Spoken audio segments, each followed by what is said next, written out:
തിരുവനന്തപുരം നഗരസഭാ കൗൺസിൽ യോഗത്തിൽ സംഘർഷം. കാപ്പ കേസിൽ ജയിലിൽ കഴിയുന്ന ബിജെപി കൗൺസിലറെ പുറത്താക്കണമെന്നാവശ്യപ്പെട്ട് പ്രതിപക്ഷ പാർട്ടികൾ നടത്തിയ പ്രതിഷേധത്തിനെതിരെ ബിജെപി കൗൺസിലർമാരുടെ അക്രമം. യുഡിഎഫ് കൗൺസിലർ ശബരിനാഥിനെ മർദ്ദിക്കുകയും ഹാജർ ബുക്ക് കീറി നശിപ്പിക്കുകയും ചെയ്തു. നഗരസഭയിൽ ഗുണ്ടാ വിളയാട്ടമാണ് ബിജെപി നടത്തുന്നതെന്ന് എൽഡിഎഫ് പ്രതികരിച്ചു. കൗൺസിൽ യോഗം ആരംഭിച്ചതിന് പിന്നാലെ കാപ്പ കേസിൽ ജയിലിൽ കഴിയുന്ന ബിജെപി കൗൺസിലർ സുഗതനെ പുറത്താക്കണമെന്നാവശ്യപ്പെട്ട് എൽഡിഎഫ് പ്രതിഷേധം ആരംഭിച്ചു.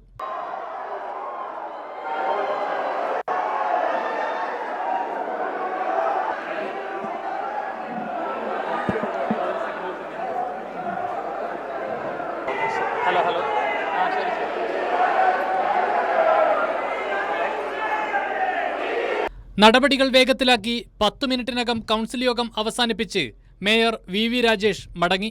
പിന്നാലെയാണ് പ്രതിപക്ഷ കൗൺസിലർമാർക്കെതിരെ ആക്രമണവുമായി ബിജെപി നേതാക്കൾ രംഗത്തെത്തിയത്. യുഡിഎഫും ബിജെപിയും തമ്മിലുള്ള വാക്കേറ്റത്തിനൊടുവിൽ യുഡിഎഫ് പാർലമെന്ററി പാർട്ടി നേതാവ് KS ശബരിനാഥിനെതിരെ ബിജെപി കൗൺസിലർ ചെമ്പഴന്തി ഉദയന്റെ ആക്രമണം.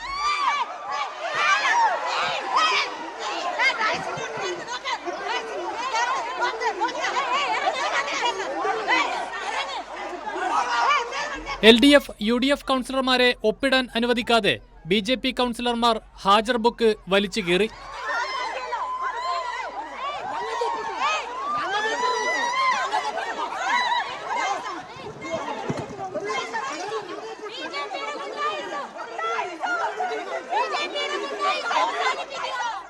കാപ്പ കേസ് പ്രതിയെ സംരക്ഷിക്കാനും നഗരസഭയെ RSS വൽക്കരിക്കാനുമാണ് ബിജെപിയുടെ ശ്രമമെന്നും കൗൺസിൽ യോഗത്തിൽ ബിജെപിയുടെ ഗുണ്ടാ വിളയാട്ടമാണ് നടന്നതെന്നും LDF നേതാക്കൾ പ്രതികരിച്ചു.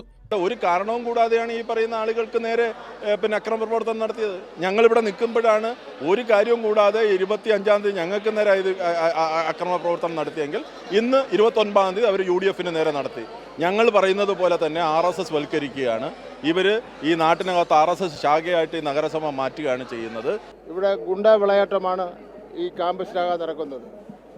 ഇന്ന് രേഖകൾ മുഴുവൻ പിടിച്ചെടുത്ത് എന്നാണ് മനസ്സിലാക്കുന്നത്.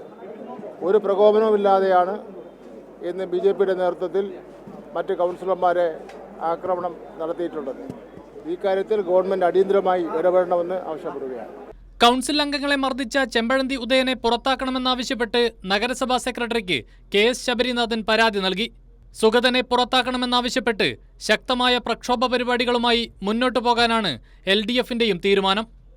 കൈരളി ന്യൂസ്, തിരുവനന്തപുരം.